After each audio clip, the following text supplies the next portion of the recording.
Traders, how are you? Monday, June 12th, 9:06 a.m. and here are your morning ideas.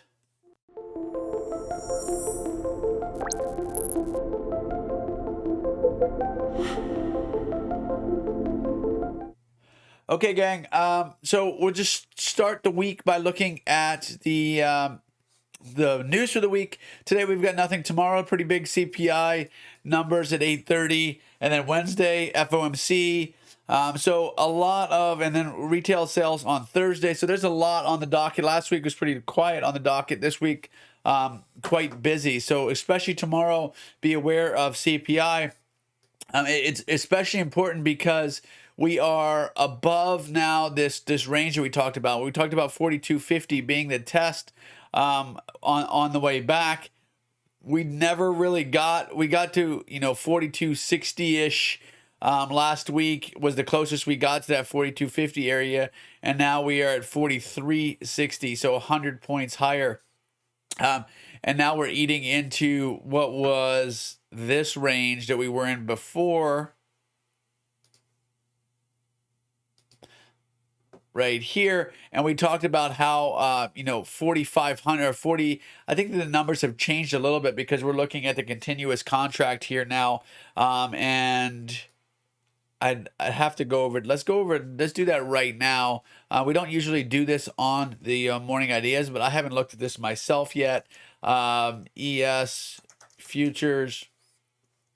So we're going to go to, I just want to see where the volume is on these contracts, right? So the way to do this is you always come over here to the volume of the contracts. And right now we're trading June. You can see that the Globex, there's about half as much volume on the September contract. Now, sometimes people ask me, I thought I've got to trade the front month. Well, around rollover, you can trade either of these contracts. You just got to make sure that you'd want to move to the September contract as the volume gets better. Okay, as the volume gets because what will happen over the next couple days is you'll start to see the volume from the June contract start to dwindle, and the September contract will start to increase until the September contract overtakes the June contract. Okay, so you'll see that happening this week. So I would say that you're better off probably at this point trading the September contract, even though it's lower volume, because it's gonna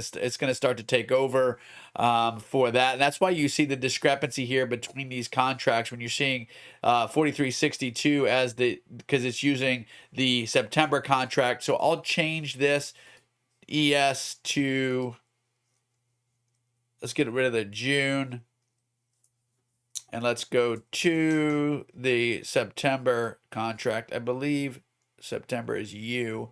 There we go. Okay, it still didn't change it because I need to just delete this one and add a new one. ESU 2023. There we go.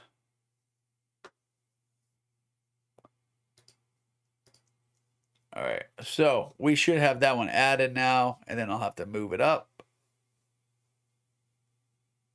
There we go. And I usually put them right there. So now you can see that they're equal. And this one is the one that needs to be, yes, let's keep it at that. Okay. All right, so right now you can see we are trading 43.62, right? So all of this should be adjusted now to the new contract, and these are all back adjusted contracts. This one needs to change to the continuous so that we're looking at the same thing. You can see that little gap there, and we have, now at least we're equalized. So if you're looking at still at the June contract, that's fine. All these are looking at the September numbers. So make sure that you adjust that. If you're looking, you never should be taking my stuff and just trying to directly copy it. You should have your own ideas and take this as kind of a framework. But if you're looking at, just know that if you're still looking at the June contract, your numbers are going to be a little bit off. But all of these are back adjusted, right? So all the numbers you're looking at should be correct for previous data, it adjusts it for the new contract. So we're trading 43.62 right now, and that big level above us is now 44.96. So we're still quite a ways from that. And it's no longer 42.50 on the way back. It's 42.75 would be that area I'm looking at, and maybe even a bit higher. The 42.90 area now is that area. So if you're looking for a pullback to the previous area that we had below, it's more of that than the 42.50 that we were looking at before. However, we still are in this kind of like breakout mode. I don't like to chase this. I talked about that last week when I made the morning ideas. I don't like to chase these breakouts. So make sure that you're careful if you're trying to buy this here, thinking that it's going to go to the moon, because we'll still likely at some point pull back and test these areas. And that's why in indices I don't like to chase them, is because you get these push and pull. You push higher, pull back to the area, then move on. And I talked about it here when I was drawing these things last week. Is you'll see a pullback, a bounce, and then it either continues higher or it fails back into this big range that we were in for. Man, we were in this range for, remember, 14 or 15 months. So this is a very, very important range to retest, and I believe that we will see that, whether that's because of the news this week or just normal movement. Okay. Down here, you'll see that the volume is pretty high overnight here.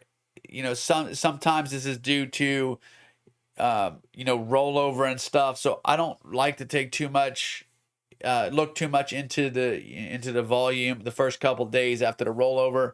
Again, this is person dependent. We're okay with you trading either contract as long as as you get closer to the rollover, you move to the new contract. All right. So a big week. I don't think we need to really talk about levels that much. We have the level above, which is like the 4,500 area. You can see that's the most traded price here. We do also have some volume at 44.20, so not too far above. So I can notate those two areas. It's really, I can make a rectangle instead, because it's really everything from the volume point of control to where the fat part of the volume starts, and it's from, you see this rectangle. I expect to see resistance all in this area above, and that's 60 points above, which can easily happen in a day if we get some good volume off of the open. However, with a busy week in news, I don't know that we get there today. But if we do, I would certainly look at this as an area where I think that the market will struggle. And then below, of course, we're talking about that 42.90 area all the way down into the 42.75 area. I think that the market will, have some pretty strong support below. So there you got those two areas that I'm looking at. One is notated by the line, the other one's notated by the rectangle. And I mean, I could make a rectangle for this one too, because it's really like this entire area. You got a lot of beef behind you here. And you see we're trading in the middle. So I expect any kind of moves to the edges, at least initially, us to play ping pong in this area before we fail or move into the next area. That's the way I'm looking at it, guys.